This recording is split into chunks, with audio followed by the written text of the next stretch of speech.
durante la obstetricia. Oh my God. Cuando yo hablo de ginecología, básicamente hablo cuando hablo de obstetricia, básicamente hablo sobre el parto. ¿Ya? Y ustedes como médicos generales, cuando vayan a hacer sus serums, tienen que tener los conocimientos teóricos importantes para que puedan definir si el trabajo de parto está marchando dentro de lo normal o si hay algo anormal, para poder hacer una referencia oportuna.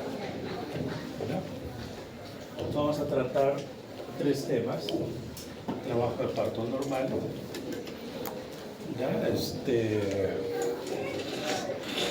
Parto distóxico y luego inducción de parto. Creo que está chueco. Habría que moverlo. Oye, no importa.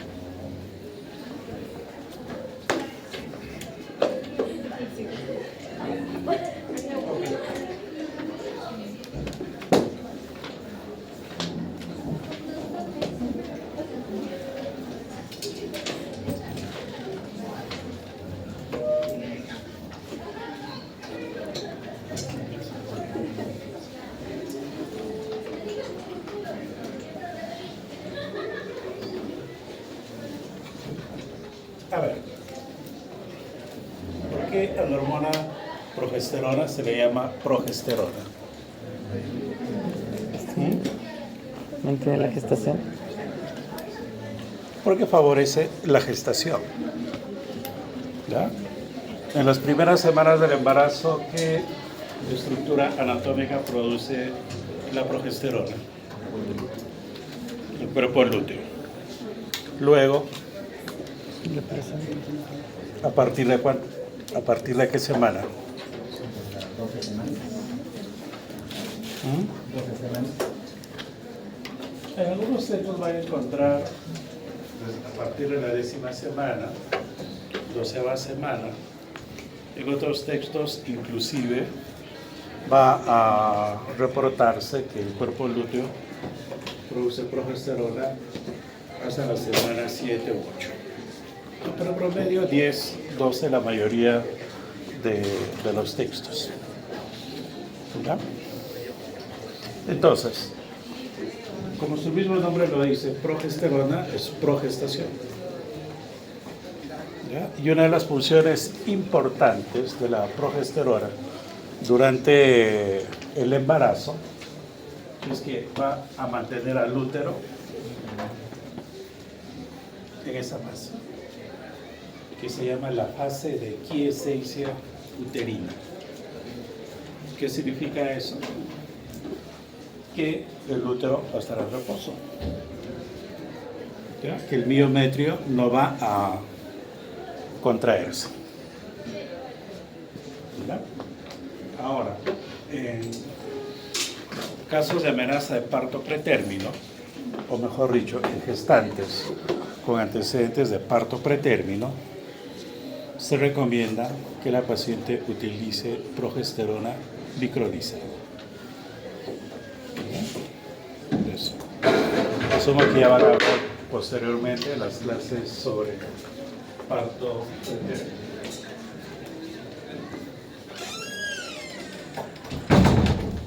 Muy bien. A medida que la gestación va llegando a término, los receptores de progesterona van a ir disminuyendo. Eso.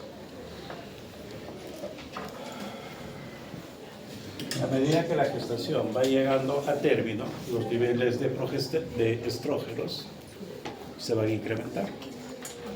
¿Y eso qué va a favorecer principalmente? Síntesis de los receptores de oxitocina. ¿No? En el primer trimestre de embarazo, los receptores de oxitocina se van a incrementar unas 50 a 100 veces. Es un montón. Y a término, los receptores de oxitocina se van a incrementar hasta unas 300 veces. ¿Ya? Fíjense. ¿Ya? Estos estrógenos, ¿qué van a hacer? Van a favorecer la producción de receptores de oxitocina, la formación de prostaglandinas, ¿ya? Y me van a incrementar las uniones GAP. ¿Qué son las uniones GAP? Son uniones que existen entre los miocitos, por los cuales va a atravesar el impulso eléctrico. Eso. Y asimismo, va a haber una mayor producción de prostaglandinas. Estas prostaglandinas, ¿qué van a hacer? Van a favorecer la maduración cervical o cervical ripening, que lo van a leer bastante eso en inglés. Es por eso que nosotros, para madurar el cervix, que eso lo vamos a ver en la última clase, utilizamos prostaglandinas, misoprostol. Eso. ¿Verdad? Y esas prostaglandinas, aparte de madurarme el cervix, me van a comenzar a producir contracciones miometriales. Entonces, en la mayor parte del embarazo, la progesterona va a jugar un papel muy importante, como lo pueden ver acá.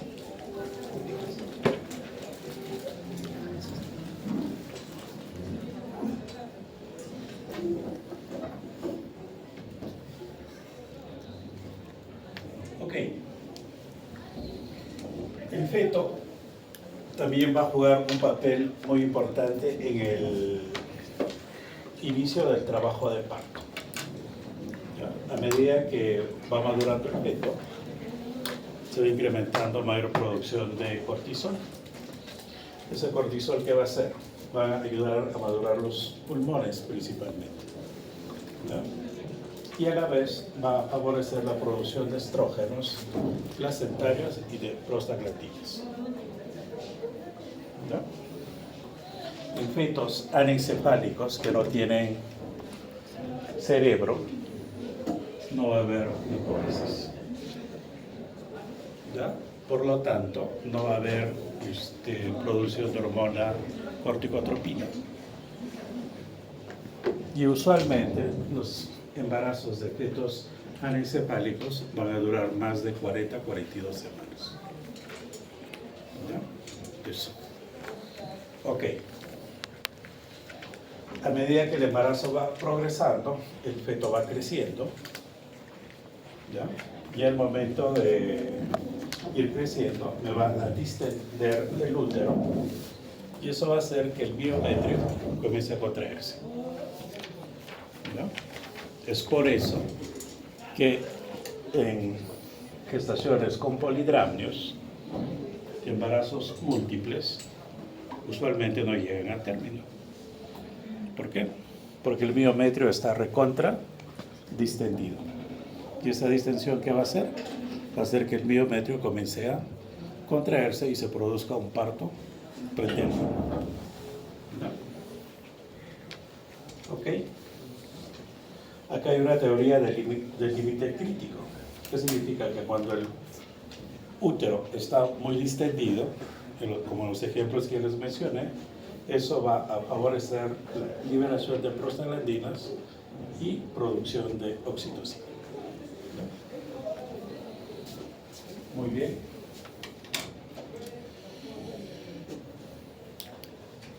Ya vimos que las uniones GAP van a jugar un papel muy importante. ¿Por qué?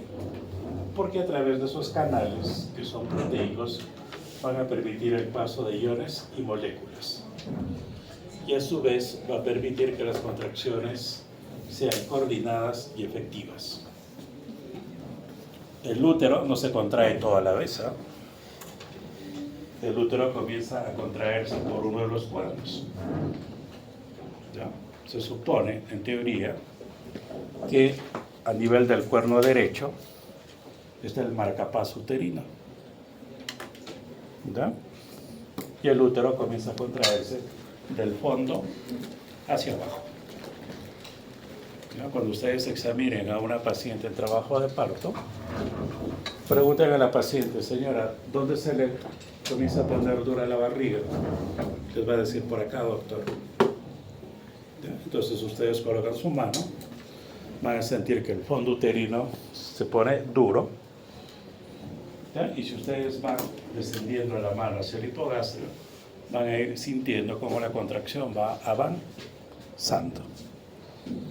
En teoría, la contracción uterina avanza 1 a 2 centímetros por segundo, ¿ya? Hacia abajo, lo que le llaman el triple gradiente descendente.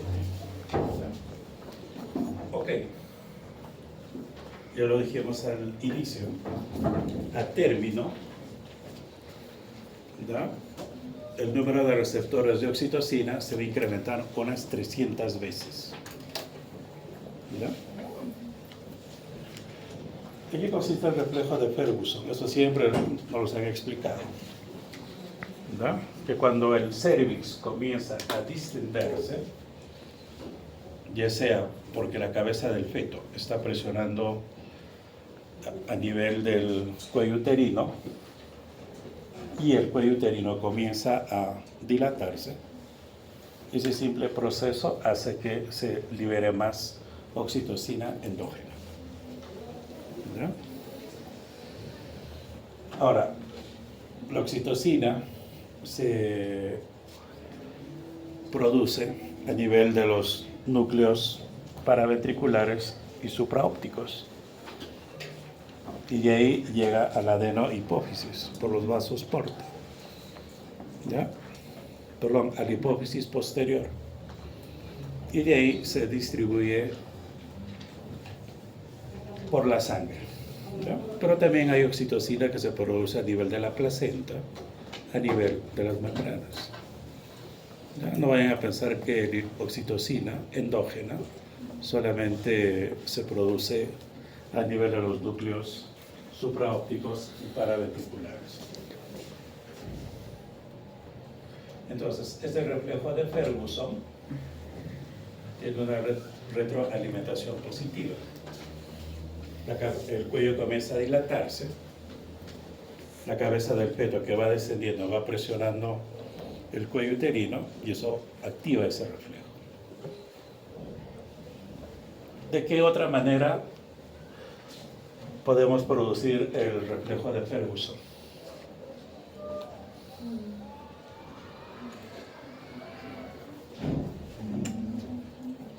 Con la estimulación del pezón.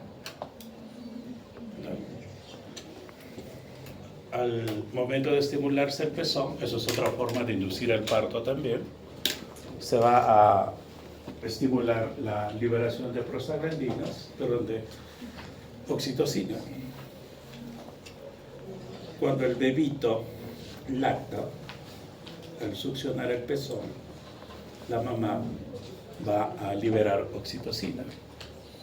Es por eso que muchas puérperas dicen, doctor, cada vez que doy a lactar, me vienen unos cólicos y me baja más sangre. Y esos cólicos son los entuertos. ¿Ya? ¿Por qué? Porque cuando el bebito ha succionado, o sea, producido el reflejo de Ferguson, se ha liberado oxitocina, y esa oxitocina actúa a nivel de las glándulas mamarias para la eyección de la leche y a nivel de útero contrayéndose. ¿Ya? Ok. Muy bien.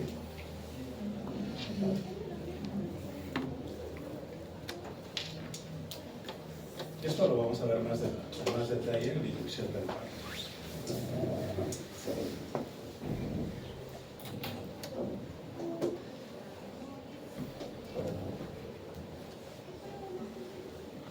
Entonces, en estos gráficos, ¿ya?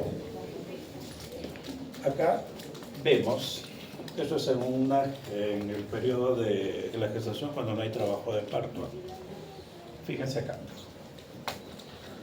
La progesterona tiene una acción inhibitoria. ¿Ya? Ya dijimos que me va a tener al útero en quiescencia, en reposo. ¿Ya?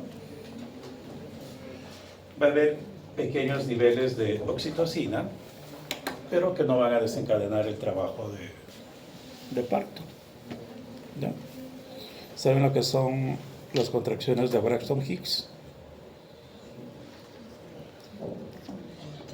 ¿Ya? Son contracciones que se presentan durante el embarazo, pero que no van a desencadenar el trabajo de parto. Y muchas veces a eso los confunden como una amenaza de parto pretérmino. ¿Ya? Y ese tipo de contracciones son las contracciones de Braxton Hicks tipo A. ¿Ya? ¿Por qué? Porque se producen pequeñas cantidades de oxitocina. ¿Ya? Y a medida que la gestación va llegando a término, esas contracciones de tipo A se convierten en las de tipo B, que son las que en sí van a desencadenar el trabajo de parto. ¿No? Este cortisol tiene un efecto también inhibitorio en la oxitocina placentaria, en las prostaglandinas y en la hormona corticotropina placentaria. ¿No? Como pueden leer acá, el útero es mantenido en un estado de quiescencia funcional, no se contrae. ¿Ok? Pero ¿qué es lo que pasa para el inicio del trabajo de parto? La progesterona deja de actuar, o actúa muy poquito. Ya se comienza a producir más oxitocina, ¿ya? Y el cortisol, ¿ya?, va a hacer que se produzca oxitocina placentaria, prostaglandinas, ¿ya? El estriol va a hacer que se produzcan esas sustancias vasoconstrictoras, ¿ya? O mejor dicho, va a favorecer la producción de mayores receptores de oxitocina, receptores de prostaglandinas y de las uniones GAN, que es lo que habíamos mencionado anteriormente. Y todo eso va a hacer que el útero comience a contraerse y se produzca el trabajo de parto. ¿No? Okay. ¿Por qué le llaman trabajo de parto?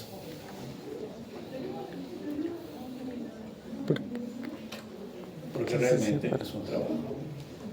Durante el trabajo de parto, la parturienta, ¿ya?, va a sufrir mucho desgaste físico y psicológico, ¿ya? Por eso se llama trabajo de parto. Ok.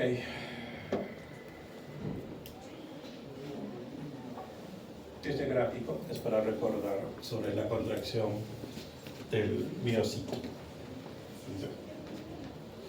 Eso ya ustedes lo revisan cuando lean los niveles moleculares. Muy bien. Con esta pequeña introducción sobre el inicio del trabajo de parto, vamos a ver a lo que es el trabajo de parto, pero desde el punto de vista clínico. ¿Ya? ¿Cuáles son los elementos del trabajo de parto? Motor, canal, móvil u objeto. En el motor tenemos las contracciones uterinas, ¿ya?, y la prensa abdominal. ¿Ya? En el canal tenemos la pelvis ósea y el canal blando. Y en el móvil u objeto tenemos el feto. Todos los diámetros de la pelvis que ustedes han estudiado y de la cabeza del feto, y en este caso de la pelvis, se refieren a una pelvis ósea, sin partes blandas. ¿Ya? Lo mismo en la cabeza del fetito. Es puro hueso, como yo les digo a los alumnos, sin cuero cabelludo ni partes blandas. ¿Ya? Ok.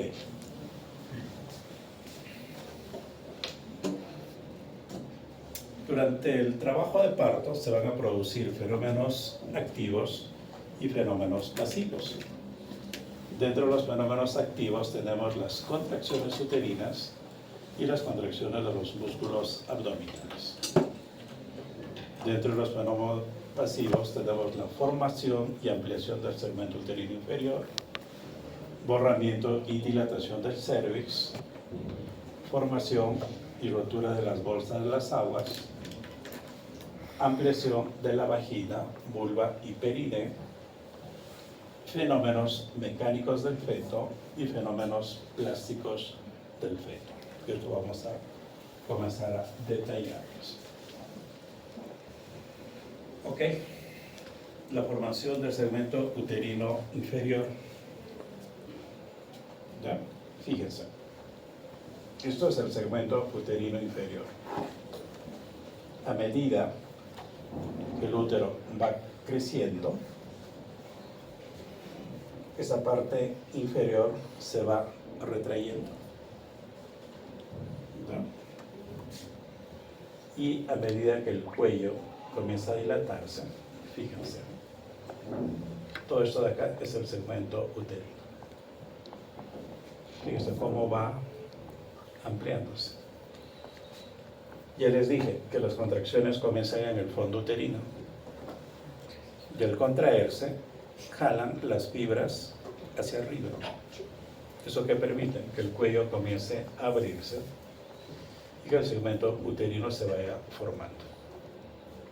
¿Ya? Doctor, ¿dónde se hace una cesárea? Acá, en el segmento uterino. ¿Ya? ¿Por qué? Porque ya se adelgazó y todo eso.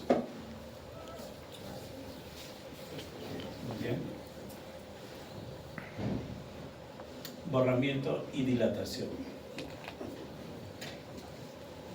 ¿Qué es el borramiento? Eso siempre pregunto y mis residentes no saben responderme. ¿Qué es el borramiento? O incorporación. Es el acortamiento del cuello uterino. ¿Ya? El cuello uterino, ¿cuánto mide? Rangos.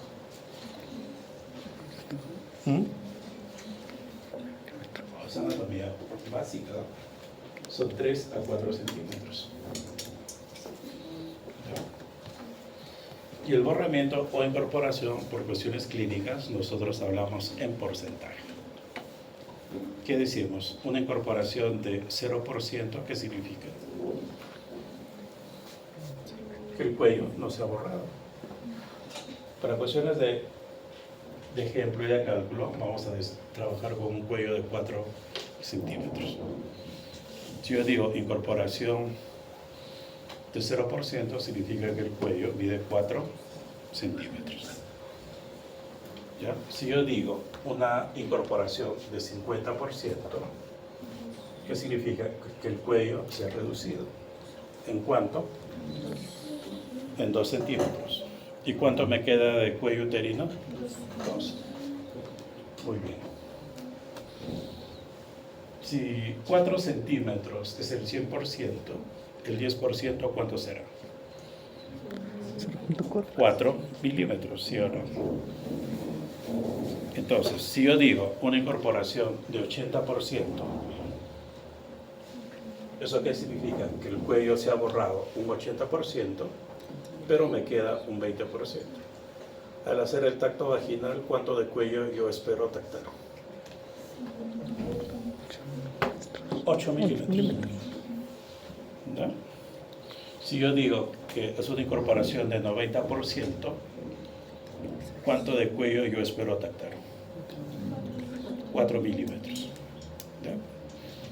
Y si yo digo que se ha borrado 100%, ¿cuánto de cuello espero tactar? Nada, pues ya se borró. ¿Ya? Para cuestiones prácticas, como el borde de una hojita de papel. ¿Ya? O sea, quiero que entiendan eso. Ya como les vuelvo a decir, mis residentes R3 hasta ahora no me saben definir qué es una incorporación. Me dicen, doctor, es una incorporación de 80%. Yo les digo, ¿qué significa 80%? Doctor, que el cuello se ha borrado 80%. Yo ya sé que el cuello se ha borrado 80%. ¿Pero qué más? Lo que deben responder es que el cuello residual es 8 milímetros o 6 milímetros si es que el cuello mide 3 centímetros. ¿Ya? Ok. En las nulíparas, el cuello primero se borra, se incorpora y luego dilata.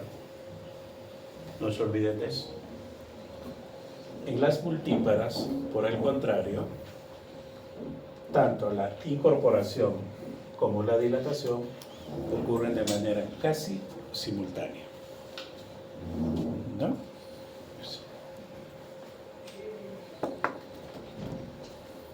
Entonces, de esto como un adelanto. Para yo decir que una paciente está en trabajo de parto, que debe cumplir los siguientes criterios. ¿Ya? Que haya habido eliminación de tapón mucoso,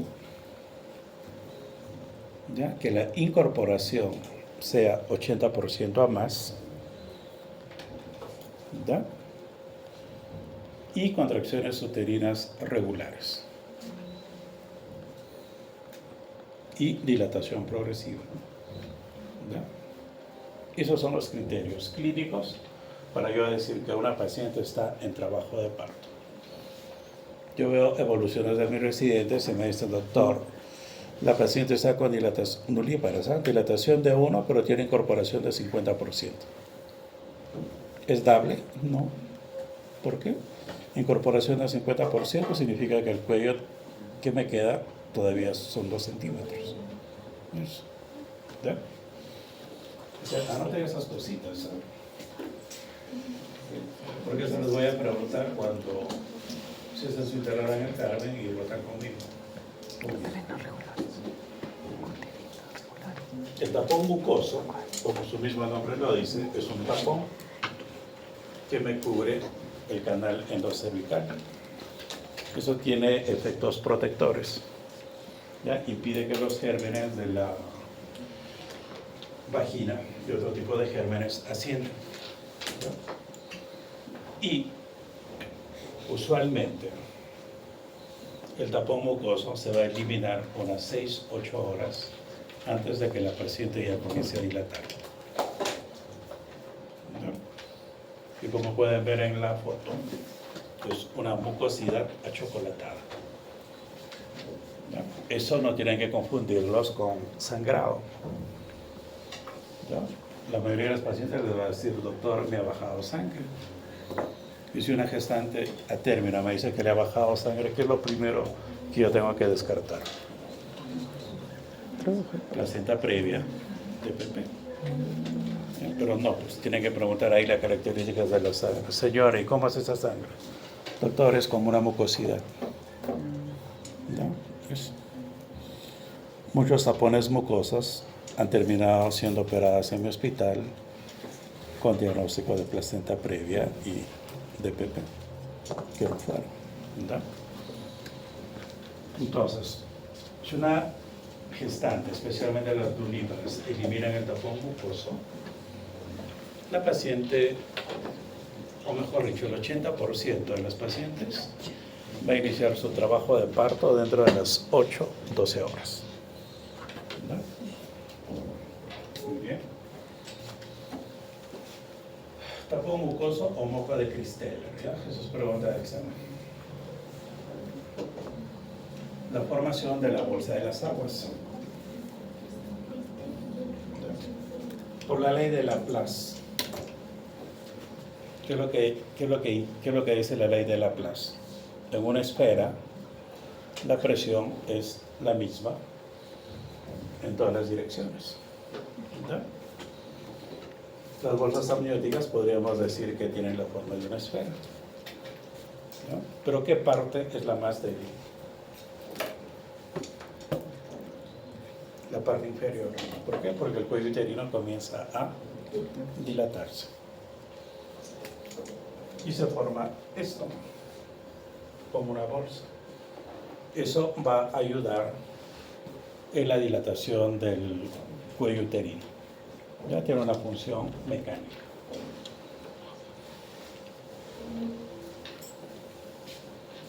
Y romper las membranas es recontra difícil, ¿no? Es bien dura. Son bien duras las membranas. Muy bien. Durante el trabajo de parto, el feto va a sufrir fenómenos plásticos. ¿Ya? El primer fenómeno plástico que va a sufrir el feto es el cabalgamiento, ¿ya?, de los parietales. ¿Ya? ¿Eso para qué? Para reducir sus diámetros. ¿Ya? Eso es normal. Entonces, estos huesitos parietales se van a cabalgar. Si yo presiono, los puedo rechazar. Ya los huesitos regresan a su sitio. ¿Ya? Pero, si yo tengo una gestante, hago un trabajo de parto disfuncional, que lo vamos a ver luego, veo que no desciende la presentación. ¿Ya? Y al hacer el tacto, siento que los huesos están cabalgados. Y al presionar, no se regresionan, se quedan ahí. Eso es un signo indirecto de una incompatibilidad céfalo-pélvica. ¿Ya? Ok. Otro de los fenómenos plásticos que va a ocurrir en el feto, que es el caput sucedáneo, ¿ya?, que es un edema del tejido celular subcutáneo, ¿ya?, y lo otro es el cefalohematoma. ¿Ya? Eso siempre preguntan en los exámenes. Caput sucedáneo es un edema, bordes irregulares, desaparece en 48 o 72 horas. ¿Ya? Por el contrario, el cefalohematoma, ¿ya?, va a ser un hematoma que está por debajo de la aponeurosis epicraniana. Son extenso, duro y de bordes bien definidos. Y se asocia a trauma obstétrico. ¿Cuál es la principal causa de trauma obstétrico para que se produzca un cefalohematoma?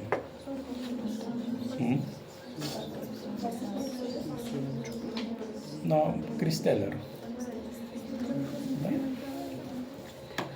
A mis residentes yo les digo, hacer un Christeller es como si ustedes estuvieran tirando cabezazos en la pared. Así de traumático. ¿Ah? Pero hacer el Christeller también tiene sus trucos. Muy bien. Ahora veamos los fenómenos mecánicos del feto. ¿Qué son los fenómenos mecánicos del feto? Es la sucesión progresiva que va a realizar el feto a través del canal del parto. ¿Okay? Son todos los movimientos que va a realizar el feto durante el trabajo de parto. ¿Verdad? Por cuestiones didácticas, vamos a utilizarlo en los casos de vértex, que es la más frecuente. Pero antes de eso, vayamos a lo básico. Maniobras de Leopold. Las maniobras de Leopold me van a permitir definir la situación, la posición y la presentación del feto. Las maniobras de Leopold son prácticamente útiles en las últimas semanas de embarazo. Antes no tiene sentido. ¿Ya? Clínicamente puedo realizar las maniobras de Leopold a partir de las 28 semanas. Pero no me interesa. ¿Por qué? ¿Por qué no me interesa saber la posición, presentación y posición de un feto a las 30 semanas? No van a hacer. ¿Ah? No van a hacer. Porque va a cambiar. O sea, por eso. A mi hospital llegan corrientes de ecografía de médicos de la periferia para evaluar la posición del feto. Eso es el colmo. Maniobras de Leopold es una evaluación clínica. Entonces, ¿la puedo realizar a partir de la semana 28? Sí. Pero me interesa usualmente en las últimas semanas del embarazo. Inclusive al momento que estoy evaluando a la paciente durante el trabajo de parto. ¿Por qué? Porque el feto puede girar todo esto. ¿Verdad? ¿Qué factores me van a dificultar realizar las maniobras de Leopold? obesidad. ¿Qué más? Claro, embarazos múltiples es más difícil. Polidramios. ¿Ya? O que la paciente tenga tumores uterinos como los miomas, que me van a dificultar eso. ¿Ya? Eso ya lo van a realizar en sus simulaciones, en sus prácticas. Ok. ¿Qué es la actitud fetal? Al decir actitud fetal, no me refiero al estado de ánimo del feto. ¿Ya? Es la relación de las partes fetales que guardan entre sí. ¿Y cuál es la actitud del feto? Es una actitud de flexión separada. Ya como ustedes pueden ver acá, el fetito está recontraflexionado y el mentón se va a pegar ¿a dónde? Al esternón. ¿Ya? De esa manera, lo que se va a presentar al estrecho superior es el vértex. ¿Ya? ¿Ok?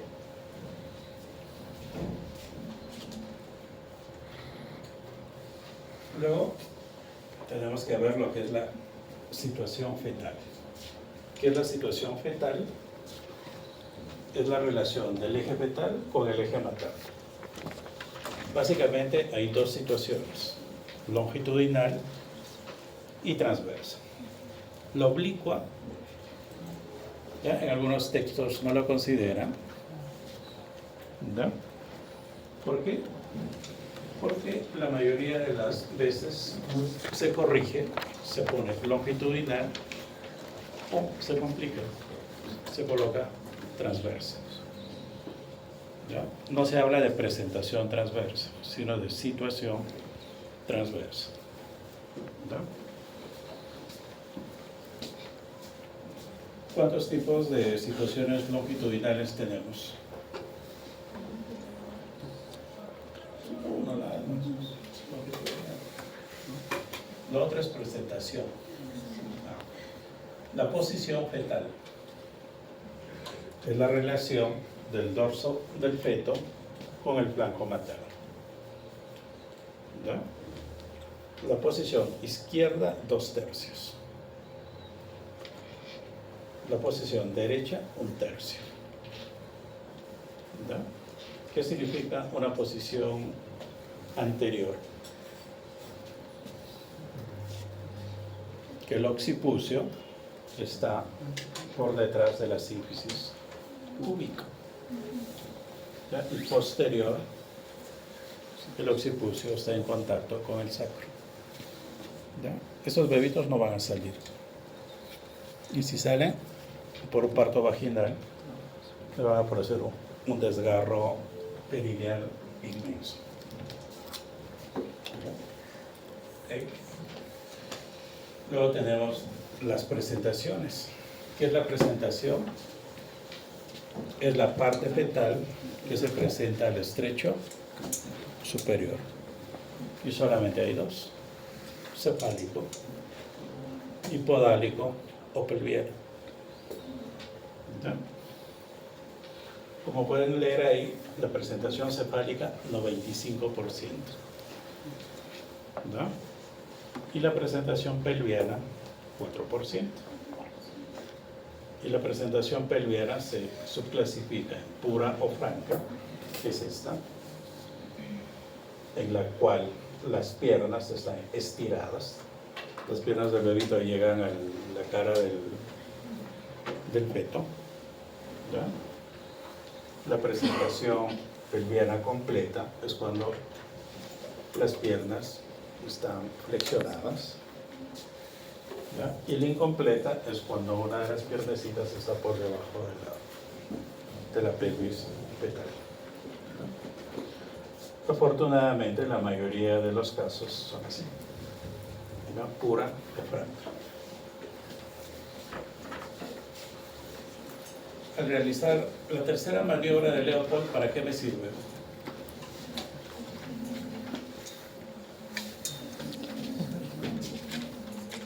La tercera maniobra.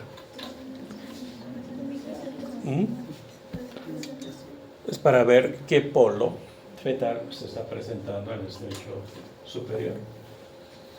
¿Y cómo diferencia una presentación cefálica de una presentación pelviana? El juego superior es macizo. En la cefálica, ¿qué van a sentir?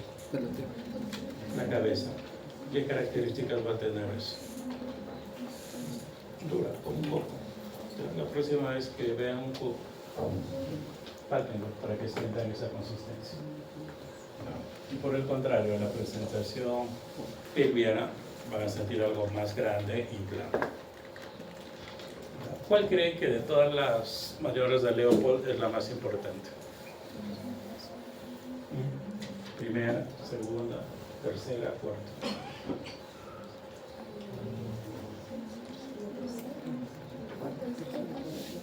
La tercera. Sí, la tercera. ¿Por qué? Con la tercera yo palpo la presentación.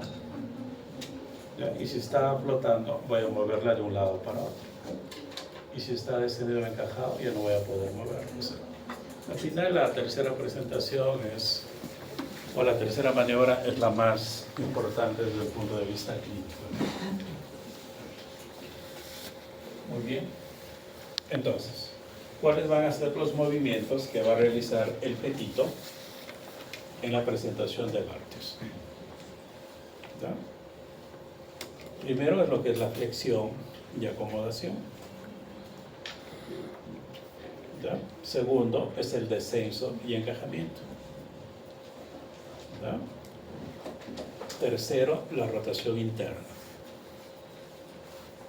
Cuarto, desprendimiento de la cabeza, extensión o deflexión. Quinto, la rotación externa.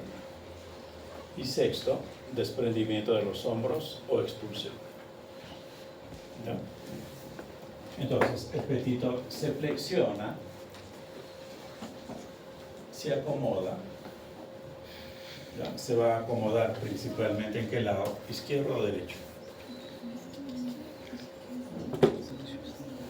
Izquierdo, hemos dicho izquierdo.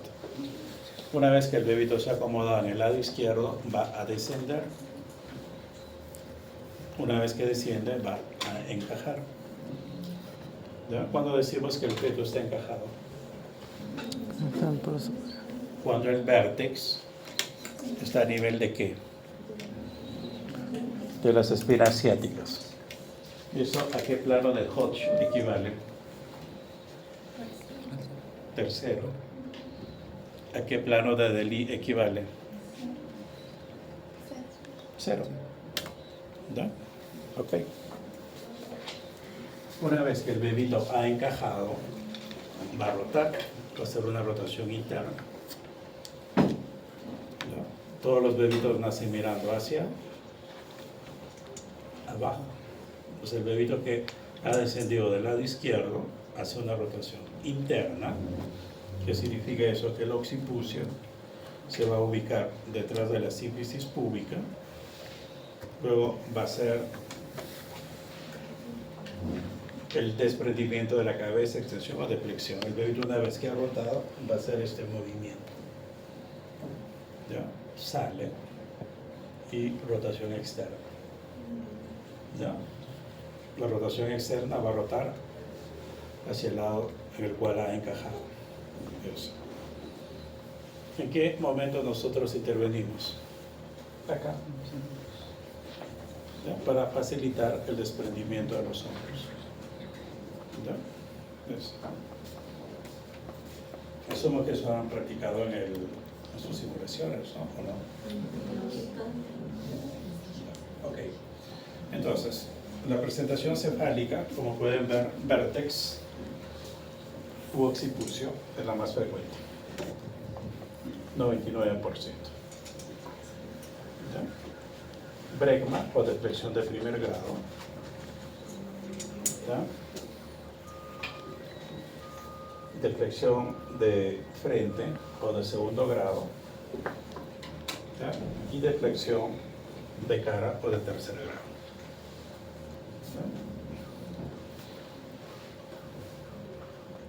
Entonces, la presentación cefálica es la más frecuente. Y dentro de las presentaciones cefálicas, la presentación de vértex es la más frecuente, el 99%. ¿No? Eso. Para cuestiones prácticas, vértex, deflexión de primer grado, segundo grado, tercer grado. ¿No? Eso. Y deflexión de segundo grado, indicación de cesárea. ¿No? Eso también es pregunta. Muy bien. Entonces, el feto se va a flexionar, fíjense. El mentón se pega al esternón. ¿Ya? De esa manera, ¿qué diámetro se va a presentar al estrecho superior? El suboccipito bregmático. ¿Cuánto mide eso? 9.5 centímetros. ¿Ya? Y el bebito se va a acomodar, ya dijimos la mayoría de las veces, hacia el lado izquierdo. ¿Ya? ¿Por qué? Porque el diámetro transverso oblicuo izquierdo es ligeramente mayor que el diámetro transverso oblicuo derecho. ¿Ya? Una vez que se ha acomodado, el bebito va a comenzar a descender. ¿Ya? Esto de acá es la sutura sagital. ¿Ya?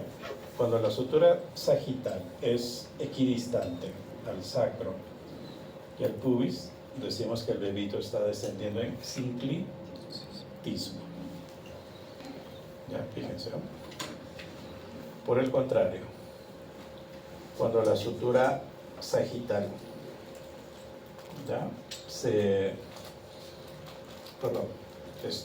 esto es el sinclitismo, que es equidistante.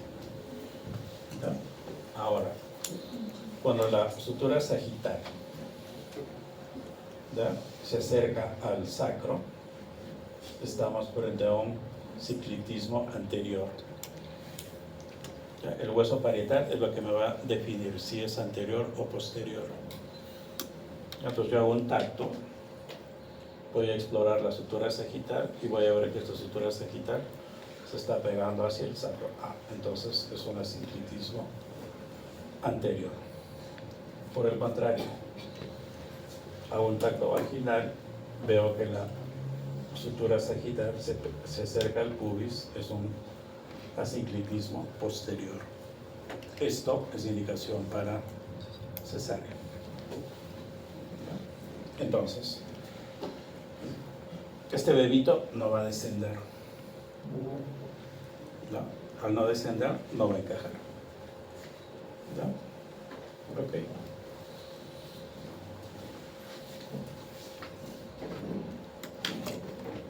Una vez que el bebito ha descendido, va a encajar. ¿Ya? ¿Cuándo decimos que un feto ha encajado? ¿Ya? Cuando el vértex se encuentra a nivel del plano cero de Delis o tercero de Hodge. ¿A qué nivel? A nivel de las espinas ciáticas. Eso. ¿Eso cómo se determina? Haciendo un tacto vaginal.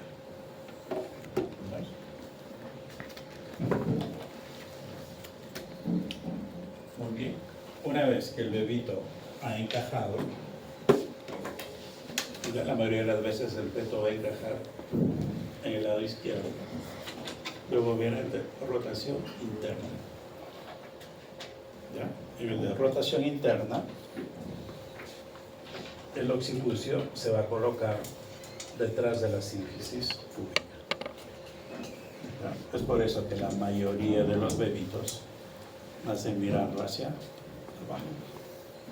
¿Ya? Una vez que ha hecho el feto esta rotación interna, se va a producir el siguiente movimiento. O cornada le llamamos, el bebito hace esto. ¿No?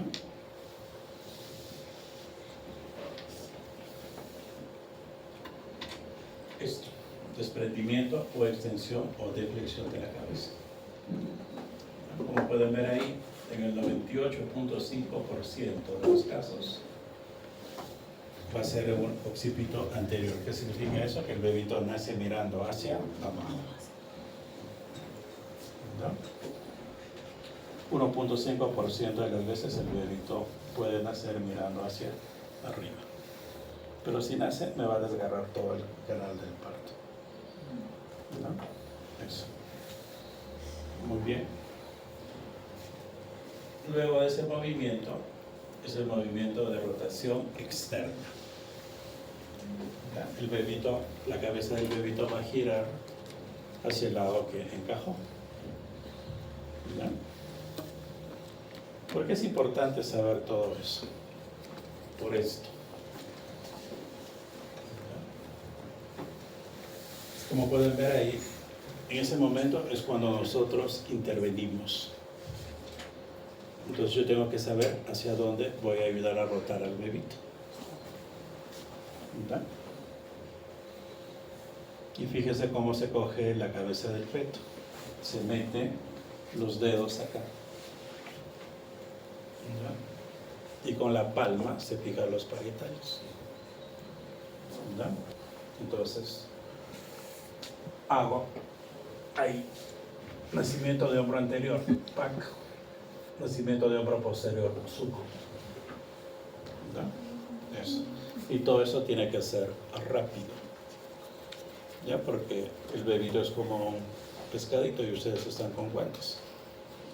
¿Ya? Si no, su bebito va a ser puenting. ¿Saben qué es puenting, no? El bebito se va a caer al pecho. ¿Ya? Y si su cordón es pequeño, no va a llegar al fondo del balde. ¿Ya? Y tienen que ser recontra rápidos. Por ejemplo, este movimiento se realiza durante la cesárea también. ¿Ya? Una vez que se ha hecho el corte, imagínense que esto es la histerotomía, ¿ya? Se saca la cabeza del bebito, igual, al bebito hay que sacar mirándolo hacia abajo. Una vez que sacamos la cabeza del bebito, tenemos que ayudarlo a rotar y a producir el nacimiento de los hombros. Hombro anterior, hombro posterior. Si eso no se hace, se va a desgarrar el útero, se complica la cesárea. Muy bien. Ok. Trabajo de parto normal o eutóxico. Esta pregunta siempre les hago y casi nunca me responden bien. ¿Qué es un parto eutóxico? Es un parto vaginal, único, a término, en vértex, con inicio, desarrollo y finalización espontánea. ¿Qué significa? Es un parto que se produjo solito, ¿ya? Como ocurría hasta hace poco tiempo acá en el Perú. ¿Ya? La obstetricia como ciencia recién apareció a mediados de 1800. ¿Ya? Eso. Entonces no se olviden de esto. ¿Está? Muy bien. Lo que les decía, cuando yo digo que una paciente está en trabajo de parto, cuando hay contracciones uterinas regulares que me han producido modificaciones cervicales y se ha producido la eliminación del tapón mucoso. ¿Ya? Al decir modificaciones cervicales, voy refiriendo una incorporación mayor o igual a 80% y dilatación progresiva. Y tengan esto bien en cuenta. El hecho de que una gestante tenga contracciones uterinas no significa que está en trabajo de parto. Y más aún, no significa que estamos frente a una amenaza del parto pretérmino. ¿Ya? Eso tienen que tenerlo bien claro, porque si no, van a estar hospitalizando amenazas de parto pretérmino que realmente no son amenazas de parto pretérmino. Y el colmo, le van a dar tocólisis y van a madurarlo al bebito. ¿Ya? Eso. Muy bien. El trabajo de parto se va a dividir en estadios. Primer estadio de dilatación, segundo estadio expulsivo y tercer estadio alumbramiento. Y hay un cuarto estadio que en algunos textos consideran dentro de las 2 primeras horas postparto y en otros textos dentro de las primeras 24 horas del parto. ¿Ya? El primer estadio o de dilatación se subdivide en fase latente y fase activa. ¿Ya? La fase latente, el punto de corte de 4 centímetros es por consenso. ¿Por qué? ¿Por qué 4 centímetros? ¿Por qué no 3 centímetros? ¿Por qué no 5 centímetros? ¿Por qué no 6 centímetros? ¿Ya? Eso es solamente por consenso. Con 4 centímetros se ha visto que el 80% de las pacientes están en fase activa. ¿Ya? Con 5 centímetros de dilatación, el 90% está en fase activa. ¿Ya? Y con 6 de dilatación, el 100% de las pacientes están en fase activa. ¿Ya? Por cuestiones operativas, punto de corte 4. La fase latente va a durar 2/3 de la fase activa. Eso lo vamos a ver luego en una tabla. Y la fase activa va desde los 4 centímetros hasta dilatación completa. Dilatación completa, entiéndase 10 centímetros. ¿No? Para un prematuro de 34 semanas, su dilatación completa no va a ser 10, sino va a ser menos, 7 u 8. ¿No? Las nulíparas van a dilatar como mínimo 1.2 centímetros por hora. ¿Ya? Y van a descender como mínimo 1 centímetro por hora. ¿Qué significa descender? La altura de presentación, la cabecita.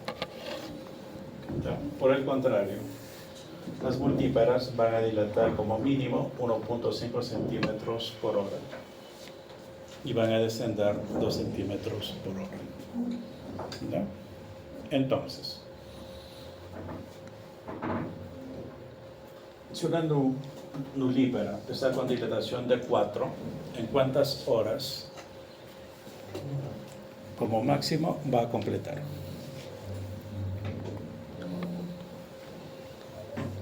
De 4 a 10, ¿cuánto falta? 6. 6 entre 1.2, ¿cuánto me va a salir? 5 horas, ¿no? En 5 horas se supone que una nulípara debe haber completado. Una multípara llega a dilatación de 4. ¿Ya? ¿En cuántas horas va a completar? 4 horas. Se supone que 4 horas la paciente ya debió haber completado. O sea, es como máximo en 4 horas la multípara y una nulípara en 5 horas. ¿Ya? Ok, otra característica de la fase activa es que las contracciones uterinas son regulares. ¿Ya? En la fase latente las contracciones son irregulares. En la fase latente yo puedo detener el trabajo de parto. ¿Ya? Es por eso que en amenazas de parto pretérmino utilizamos tocólisis hasta dilatación de 3. ¿Ya? Pero si una paciente ya está en fase activa, ese trabajo de parto no se va a detener. ¿Ya?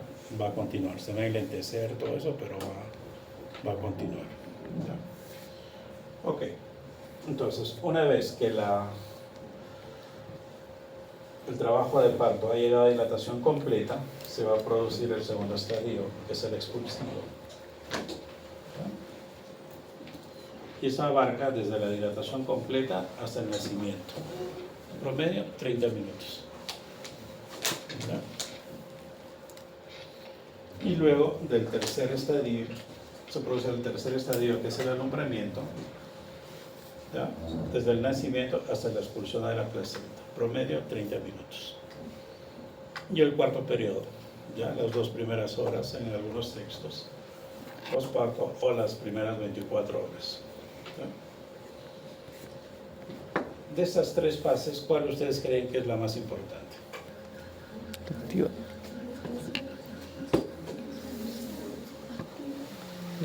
La primera, la segunda. la tercera, cuarta.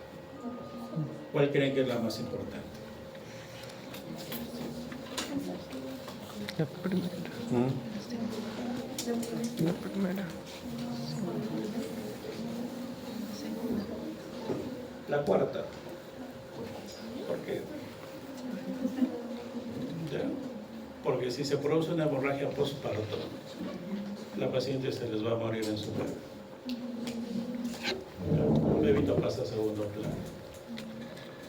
¿No? El bebito puede nacer deprimido, vomitado, todo eso. Pero pillo, pues se murió. ¿No? El problema es si se muere la mamá. Ahí es el problema. ¿Ya? Y en las hemorragias postparto, el sangrado es masivo. ¿Ya? Ustedes han estudiado sobre cambios fisiológicos en el útero, ¿no? En un útero no embarazado, ¿cuánto es el flujo de sangre por minuto en las arterias uterinas? 50 a 70 centímetros cúbicos por minuto. En un embarazo a término, 700 centímetros cúbicos por minuto. Es un montón. ¿Verdad? Y una hemorragia postparto, por atonía uterina, que es la principal causa, el sangrado es masivo. ¿Verdad? Espero que eso no les ocurra cuando tengan un paro en su cerebro. Muy bien. Estas son las curvas de Friedman. ¿Ya? Acá tenemos lo que es la fase de dilatación cervical. Luego tenemos la fase de aceleración, fíjense. ¿Ya? Esto de acá es aceleración máxima. ¿Ya? Y luego acá ocurre una pequeña fase de desaceleración. ¿No? Ok. Pero las curvas de Friedman se han estudiado en la década de 50, 60 del siglo pasado. ¿Ya? Se han hecho estudios actuales. Hay una de las curvas de Shand, que es un investigador, que difiere de estas curvas. ¿Ya? Eso. Y según la OMS, ¿ya? Tanto la nulípara como la multípara dilatan a 1 centímetro por hora. Y no hay diferencia. ¿Ya? Eso. Ok. Pero las pruebas de Friedman todavía se siguen utilizando. Como pueden ver, se produjo el nacimiento del bebito, luego se produce el alumbramiento. Salió el bebito, el útero se contrae, al contraerse hay menos espacio y la placenta se desprende. ¿Ya? Se va a formar un hematoma acá y eso va a ayudar a que la placenta se desprenda. ¿Ya? Cuando eso ocurre, lo que va a salir primero es la parte fetal de la placenta. Duncan, Schultz, lo van a escribir. Y lo otro es cuando en uno de los extremos de la placenta se desprende y va a haber un sangrado. ¿Ya? Eso. Y fíjese acá. Esto es un alumbramiento dirigido. Ya les dije que la parte más importante del trabajo de parto es la cuarta fase. ¿Por qué? Porque se producen hemorragias postparto. Y la única intervención que ha mostrado eficacia en la reducción de la hemorragia postparto es el alumbramiento dirigido. ¿En qué consiste eso? Nace el hombro anterior del bebito, el ayudante aplica 10 unidades internacionales de oxitocina en la nalga de la paciente. ¿Eso qué va a hacer? Que el útero se contraiga grandemente, ¿da? Y con la mano en esta posición o en esta posición a nivel suprapúbica, se ejerce una presión y con esta mano de acá se tracciona lentamente la placenta. ¿No? Esta mano de acá evita que el útero se invierta, porque si se invierte el útero se complica el embarazo. La paciente se les va a morir en la cama. ¿No? Entonces, esto es la única intervención que permite disminuir el riesgo de hemorragia postparto por atonía uterina. ¿No? Eso. Una vez que se ha retirado la placenta, hay que examinarla, ver que la placenta esté completa. Porque si la placenta está incompleta, la paciente va a seguir sangrando. Eso. ¿Han visto algún parto? ¿Sí? ¿Pero han visto todo el proceso?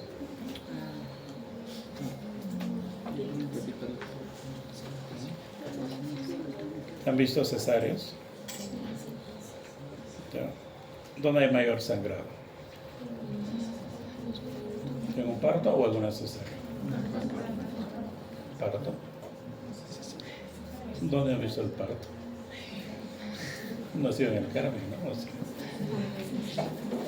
En una cesárea el sangrado es mayor. ¿Ya? ¿Y cuál dura más? ¿Un parto o una cesárea? Parto. ¿Una cesárea? Parto. Un parto son una cesárea 20 a 25 minutos. ¿Ya? Entonces, vamos a ver cuánto decimos un parto distóxico. Una cesárea es un parto distóxico. ¿Ya?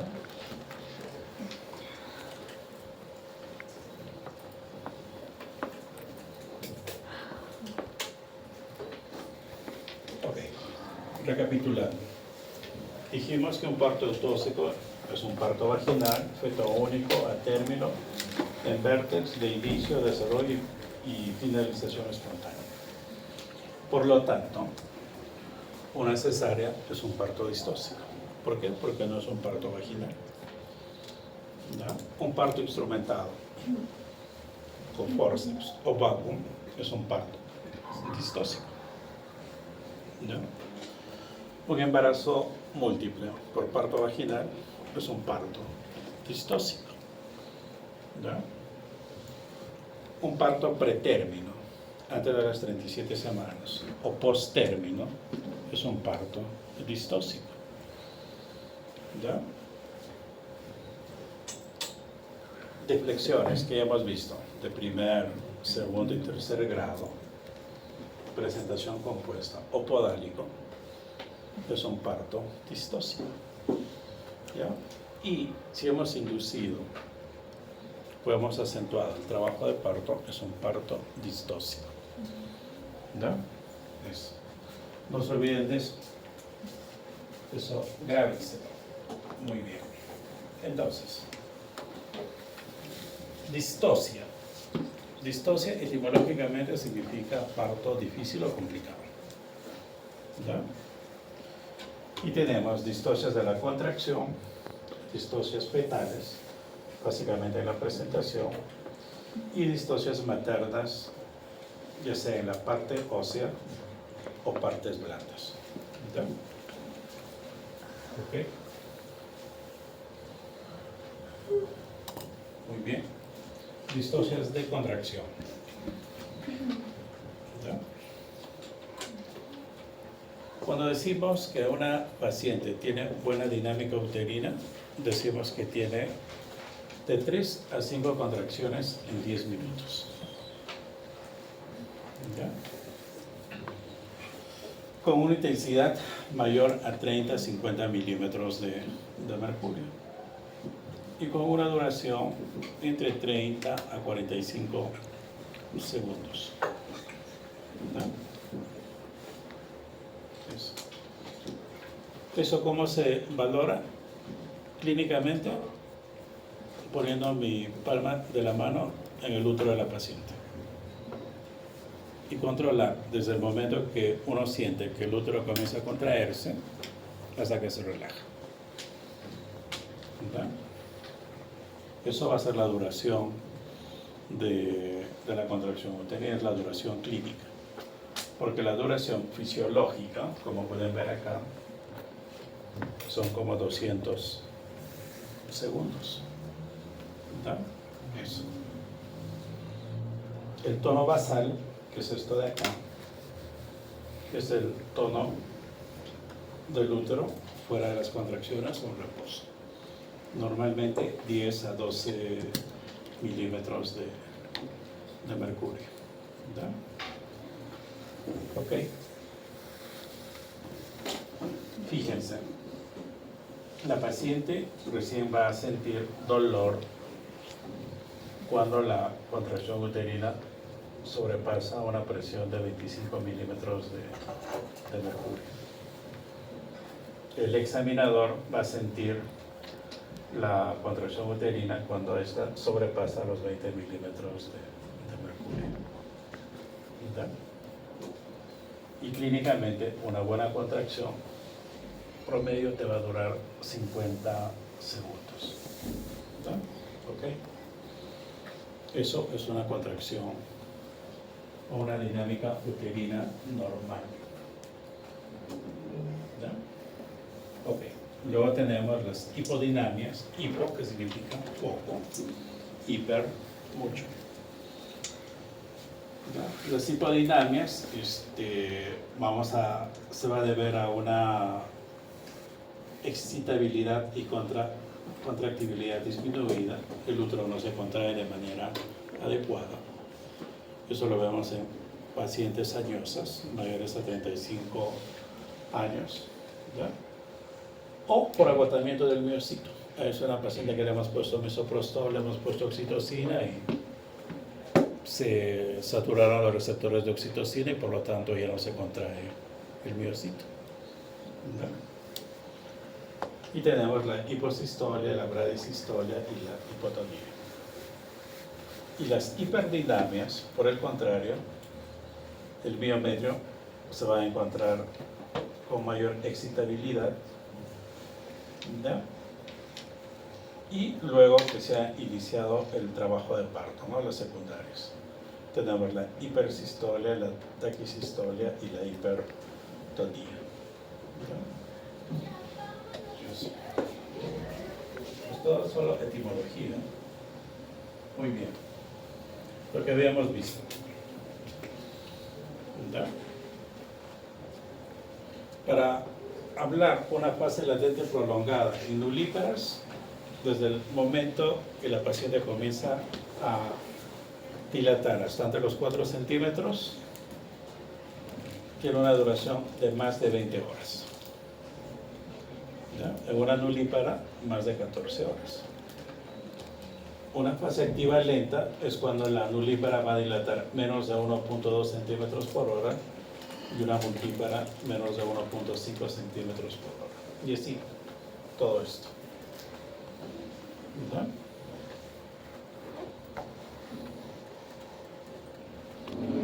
Entonces, en teoría, una fase latente normal debe durar 20 horas. ¿Ya? Una fase activa normal debe durar 6 horas, que hemos calculado. Hasta el momento, ¿cuánto tiempo son? 26 horas. ¿Ya? El expulsivo, ¿ya? En una nulípara hasta 2 horas. ¿Ya? ¿Cuánto tiempo sería? 28 horas. Eso sería el tiempo máximo normal del trabajo de parto en una nulípara. Valores por encima de eso ya son anormales. ¿Ya? Eso. ¿Cuánto tiempo dura una cesárea? 20, 30 minutos con calma. ¿Ya? Viendo el rostro de las doctoras, parece que la mayoría va a optar por una cesárea que un parto vaginal. ¿Ya? ¿Qué es un parto precipitado? ¿Ya? Pues cuando todo el proceso, desde que comienza a dilatar hasta el nacimiento del bebito, en una nulípara ha durado menos de 2 horas. ¿Ya? Y en una multípara menos de 1 hora. Supongo que habrá visto en las noticias, ¿no? Que evalúan a la paciente, va al baño y el bebito nació en el baño. 2 opciones: o la han evaluado mal o se produjo un parto precipitado. ¿Ya? Eso es otro tipo de parto distóxico. ¿Ya? Okay. Distocias fetales tenemos en la presentación lo que hemos visto: las deflexiones, los asinclitismos, la presentación podálica, la situación transversa, presentación compuesta, distosia de hombro, distosia de hombro. ¿Ya? Esas son las deflexiones que hemos visto. ¿Ya? Estos son los asinclitismos que ya hemos visto. El asinclitismo posterior, indicación de cesárea. Deflexión de segundo grado o de frente, cesárea. ¿Ya? Las presentaciones podálicas, pelvianas o de nalgas, ¿ya? No necesariamente cesárea. ¿Ya? Los bebitos en presentación podálica pueden nacer por algo normal, por vía vaginal. ¿Ya? Las situaciones transversas, sí. Eso es indicación de cesárea. ¿Ya? En este gráfico, ¿qué tipo de situación transversa es? Maniobras de Leopold. Sería una situación transversa, ¿derecha o izquierda? Derecha. Derecha. La cabeza del feto me va a decir si es derecha o izquierda.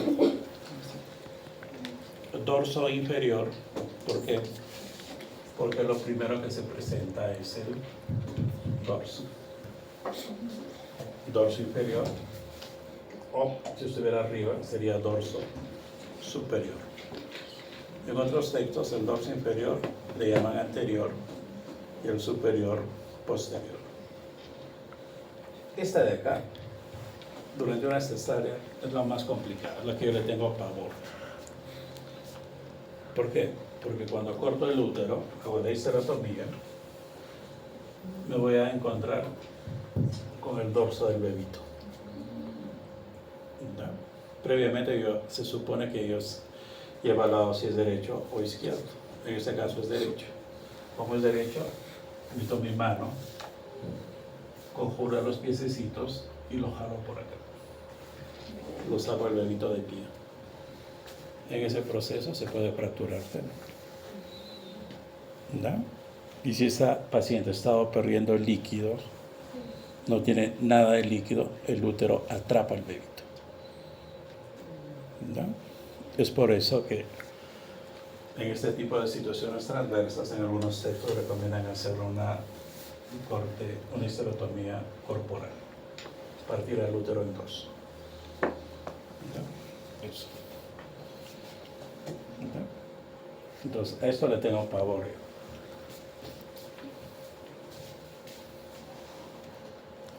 Esto es una presentación compuesta. Cuando en este caso la manita del bebito está por delante de la presentación y uno le da la mano al bebito y el petito flexiona sus deditos y inclusive te agarra por reflejo. ¿No? En algunos textos a esto no le consideran distóxico, porque si se produce el parto por vía vaginal en tiempos normales, no sería distóxico. Pero en algunos casos, esta presentación va a impedir que la presentación siga descendiendo. Entonces me va a producir una falta de descenso de presentación y en ese caso recién consideraría distóxico. Otro de los pavores, distocia de hombros. ¿Ya? Sale la cabeza del bebito, pero no sale el resto del cuerpo del bebito. ¿Ya? Para eso hay que realizar varias maniobras. Primero, maniobra de McRoberts. ¿Ya? Luego, una presión suprapúbica para desencajar el hombro anterior. ¿Ya? Si con eso no puedo, meto mi mano por la vagina y saco este hombro.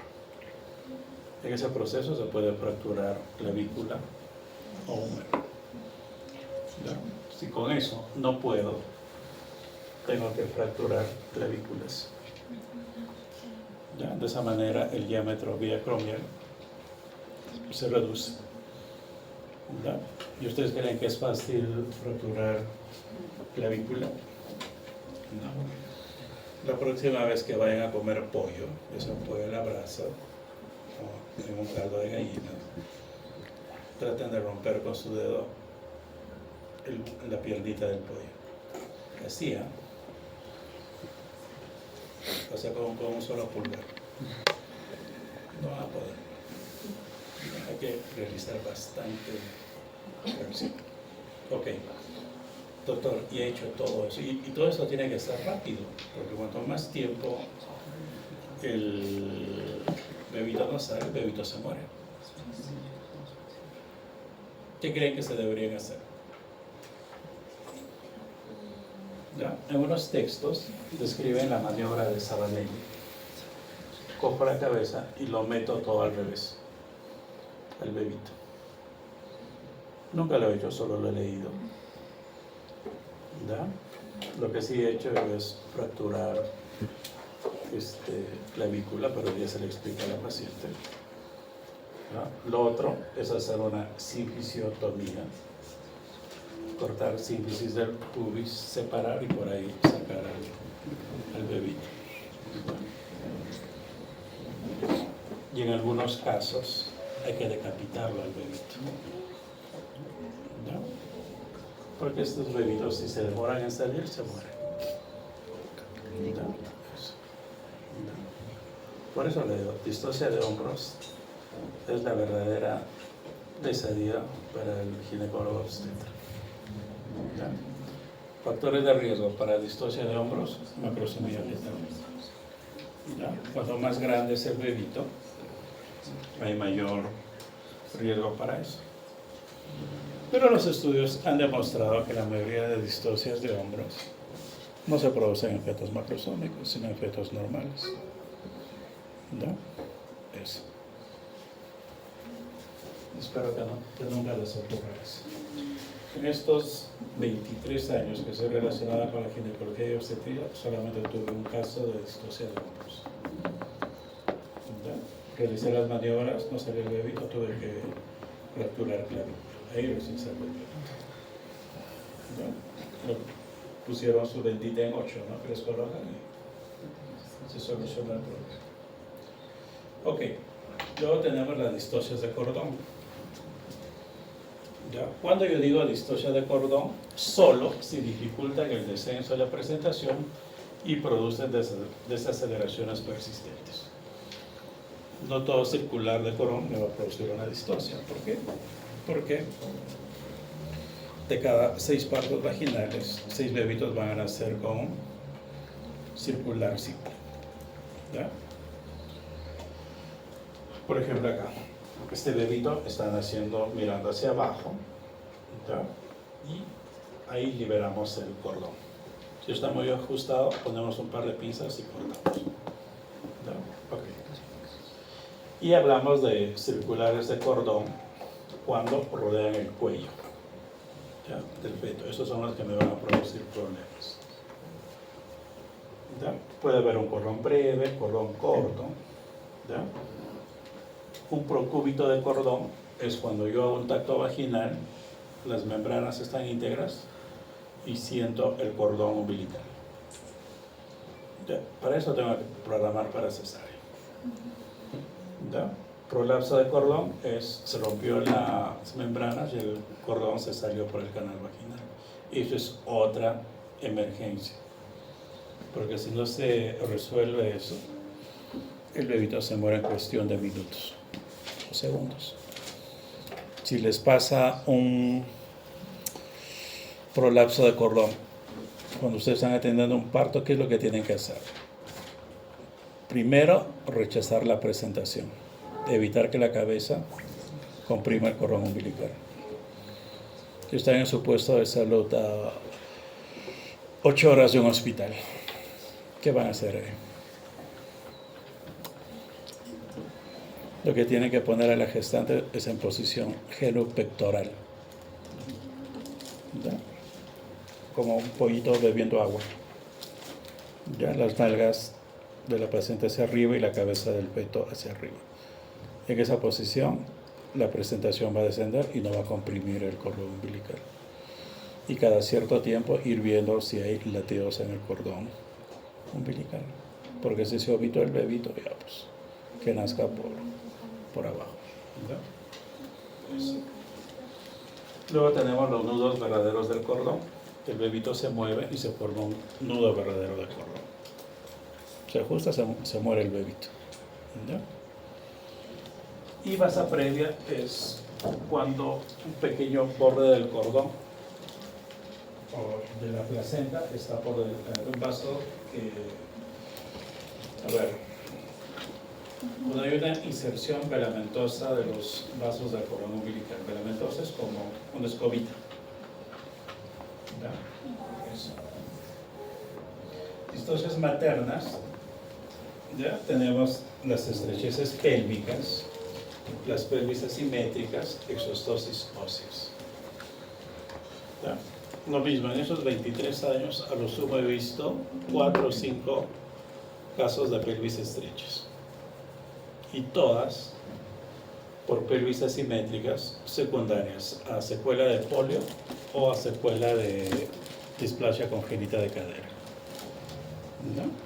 El otro día en mi hospital vimos a una gestante primeriza de 1,25 m, chiquitita. ¿Ya? Se supone que ella, por su biotipo, debe tener una pelvis estrecha, ¿no? Ya, pero su bebito es proporcional a su tamañito de la mano.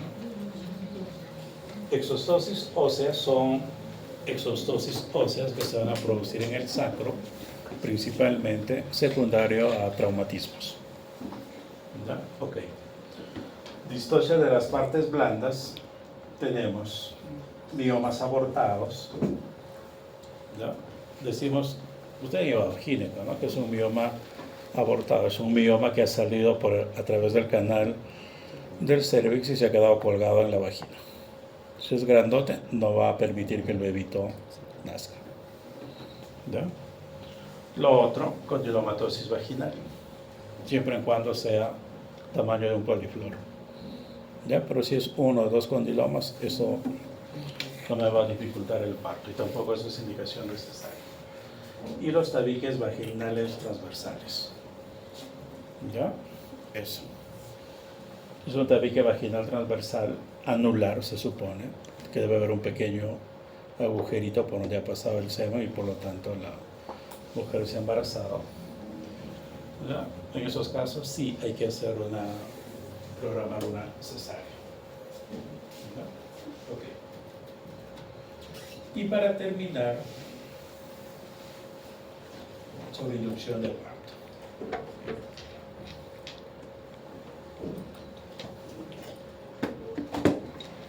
¿Qué significa inducción de parto? Eso deben tenerlo bien en cuenta, porque el otro día que pasó a visita, le pregunté a mi interna, dime, ¿cuál es la diferencia entre inducción y acentuación? No sabía. ¿Ya? Su mismo nombre lo dice. Inducción es inducir, producir, provocar. ¿Ya? Eso. ¿Y cuándo creen que nosotros inducimos el parto? ¿Por qué se me ocurrió? Porque la paciente quiere que nazca el 31 de su bebito el 31 de octubre.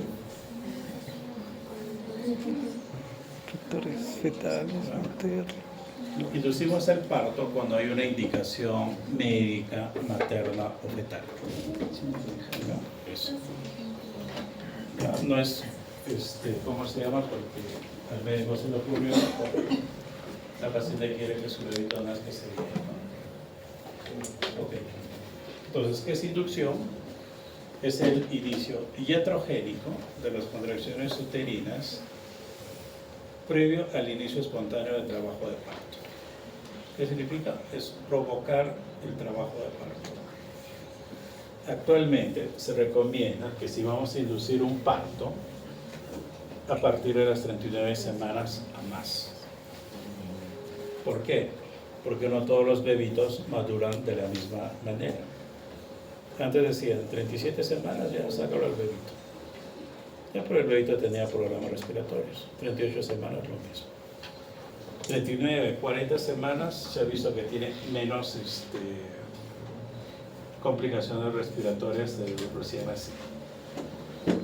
Y acentuación o conducción es mejorar la dinámica uterina debido a hipodinamias. Todas las contracciones uterinas son malas, débiles o no está dilatando como debiera ser. Entonces hay que acentuar. En acentuación, la paciente ya está en trabajo de parto. Inducción, la paciente no está en trabajo de parto. ¿Ya? Muy bien. Indicaciones para la inducción del trabajo de parto. Maternas, preeclampsia. ¿Ya? Si la gestación es a término, inclusive en casos de preeclampsia, se puede inducir el parto a 37 semanas o más. ¿Ya? Porque si hoy día tiene 37 semanas, su presión está elevada, exámenes de laboratorio normales, en 3 días se me complicó. Estoy frente a un gel. ¿Ya? Es por eso que para trastornos hipertensivos, 37 semanas o más. En casos de diabetes gestacional y pregestacional, en enfermedad renal crónica, colestasis hepáticas, ya cuando los valores del ácidos biliares están por encima de 100, ya, eso. Inclusive ahí puedo culminar embarazo 36, 37 semanas. ¿Ya? Eso de 39 semanas a más es cuando no hay nada que me obligue a sacarlo al bebito, ¿no? Eso. Coagulopatías, lupus eritematoso sistémico. En indicaciones fetales, restricción de crecimiento fetal. En los fetos con RCU, 36, 37 semanas, se tiene que estar induciendo el parto. ¿Por qué? Porque si el bebito se queda más tiempo, se muere en la barriga de la mamá. Por eso vuelvo a decirles, 39 semanas a más es cuando no hay nada que me obligue. ¿No? Gestación prolongada, 42 semanas a más y no se produce el parto. Ahí tengo que inducirle el parto. Rotura prematura de membranas, coriamnionitis, oligohidramnios, estado fetal no tranquilizador y su inmunización, gestación múltiple. ¿No? Afortunadamente, la mayoría de las gestaciones múltiples no llegan a las 40 semanas. De manera espontánea inician su trabajo de parto.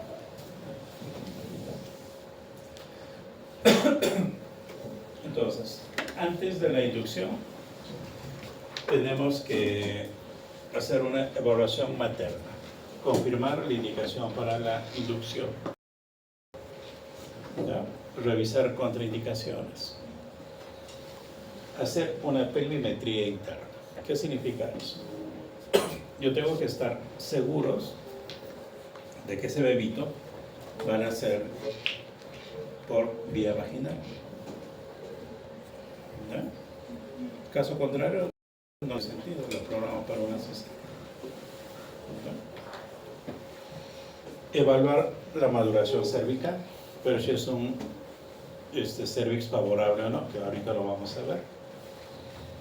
Revisar riesgos, beneficios y alternativas. ¿Ya? En el feto de cajón tengo que determinar la edad gestacional. Yo no puedo inducir un prematuro, salvo que hay algo que me indica inducir el parto. ¿Ya? Tengo que estimar el ponderado fetal, ver si ese bebito va a poder nacer por la pelvis de la mamá. Determinar la presentación y situación. Si es una situación transversa, yo no lo puedo inducir. Si es una presentación pelviana, puedo inducir. Y les dije, presentación pelviana no es sinónimo de cesárea. Y confirmar el bienestar fetal. Pues es un bebito que está a punto de morirse, ni loco que yo le vaya a inducir el parto. ¿Ya? Eso.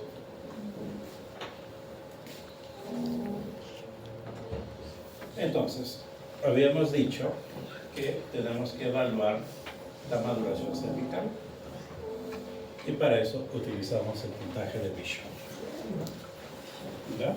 El puntaje de Bishop me va a evaluar la dilatación, incorporación, altura de presentación, la consistencia y la posición del cervix. ¿Ya? Ustedes ya saben qué significa incorporación, ya saben interpretar eso.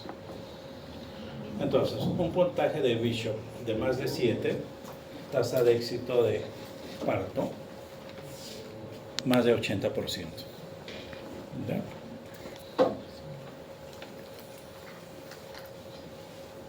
Entre 5 y 7, tasa de éxito, 50%. ¿Ya? Menos de 5, tasa de éxito, entre 30 y 50%. Y menos de 3, la tasa de éxito es menos del 15%. ¿Ya? Entonces, al evaluar estos parámetros, yo voy a poder predecir si voy a tener éxito en la inducción del parto o no. ¿Ya? Aún evalúo, me sale un Bishop desfavorable, menos de 5. ¿Ya? ¿Qué tengo que hacer? Tengo que mejorar el Bishop. Y para eso vamos a ver las opciones para mejorar el Bishop. ¿Ya?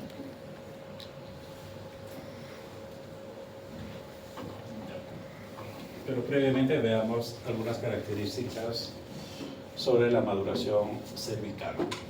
La transformación del cuello uterino de un estado firme, cerrado, a uno blando, elástico y dilatable. ¿Ya? El cuello del útero durante el embarazo va a ir cambiando de consistencia. Al principio, consistencia de la punta de la nariz, duro. ¿Ya? Y a medida que va llegando a término se va poniendo más blandito, lóbulo de oreja. ¿Ya? Eso.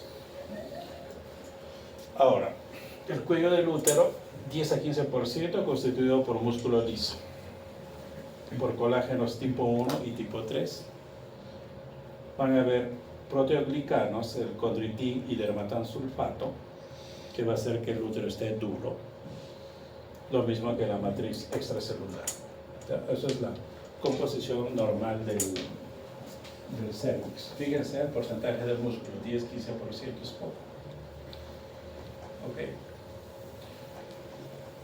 Durante el proceso de maduración cervical va a haber degradación del colágeno por las metaloproteinasas 1 y 8, colagenasas, elastasas. Va a haber alteraciones en la estructura de los proteoglicanos, va a aumentar el ácido hialurónico. El ácido hialurónico es hidrofílico. ¿Qué significa eso? Que va a captar moléculas de agua, entonces el cervix se va a edematizar y se va a reblandecer. Y por el contrario va a haber una disminución del condritin y el eparasulfato, esos son hidrofóbicos. ¿Ya? Ok. El ácido hialurónico va a favorecer el aumento de la hidratación cervical, va a haber modificación de las fibras de colágeno, va a haber una desorganización de las mismas, ¿ya? Y va a haber disminución del efecto inhibitorio de la progesterona, que es lo que habíamos visto en un principio, e incremento de estrógenos y prostaglandinas. ¿Ya? es los estrógenos y prostaglandinas, y especialmente los estrógenos, van a favorecer la mayor producción de receptores de oxitocina. ¿Ok? ¿Qué métodos se utilizan para madurar el cervix? Tenemos métodos farmacológicos, prostaglandina, misoprostol. ¿Ya? Lo que más utilizamos es misoprostol. ¿Ya? Oxitocina, mifepristone, hialuronidasa, relaxina. Pero lo que más utilizamos es el misoprostol. Cuando se ha comparado el misoprostol y la oxitocina en la inducción del parto, misoprostol se lo lleva de encuentro. ¿Ya? Entonces, para inducir el parto, ¿ya? Entiéndase, mejorar el bicho. Primera opción, prostaglandinas. ¿Ya? Mecánicos, despegamiento de membranas. Meto mi dedo por el cuello que está dilatado y circundo todo el cervix. Ahí despego las membranas. Ese proceso me va a liberar prostaglandinas locales. ¿Y qué va a hacer? Que el útero comience a contraerse. Amniotomía es romper las membranas. Ya romper membranas, desciende la presentación, eso ejerce una presión mecánica y liberación de prostaglandinas. Balón intracervical y dilatadores higroscópicos, lo mismo, van a distender el cuello uterino, reflejo de Ferguson, ¿ya? Y liberación local de prostaglandinas. Todo eso. ¿Ya? Entonces, eso es la fórmula química del misoprostol, ¿ya? Cómo actúan las prostaglandinas, todo eso. ¿Ya? Despegamiento de membranas, fíjense. Meto mi dedo y despego todas las membranas. ¿Ya? La amniotomía es romper las membranitas. ¿Ya? Esto es el balón cervical. ¿Ya? Acá utilizamos una sonda Foley. Eso lo dejamos durante 24 horas. Eso va a favorecer el reflejo de Ferguson y la liberación local de prostaglandinas. Lo mismo acá, el balón doble transcervical. Han comparado entre los dos, este de acá se lleva de encuentro. ¿Ya? Porque el balón intracervical se ha visto que reproduce mayor riesgo para el correoamnionitis. Dilatadores higroscópicos. ¿Ya? Estos dilatadores van a captar moléculas de agua, se van a dilatar, se van a favorecer el reflejo de Ferguson y liberación local de prostaglandinas. Estos es de la minaria y estos son sintéticos. ¿Ok? ¿Alguna pregunta, muchachos?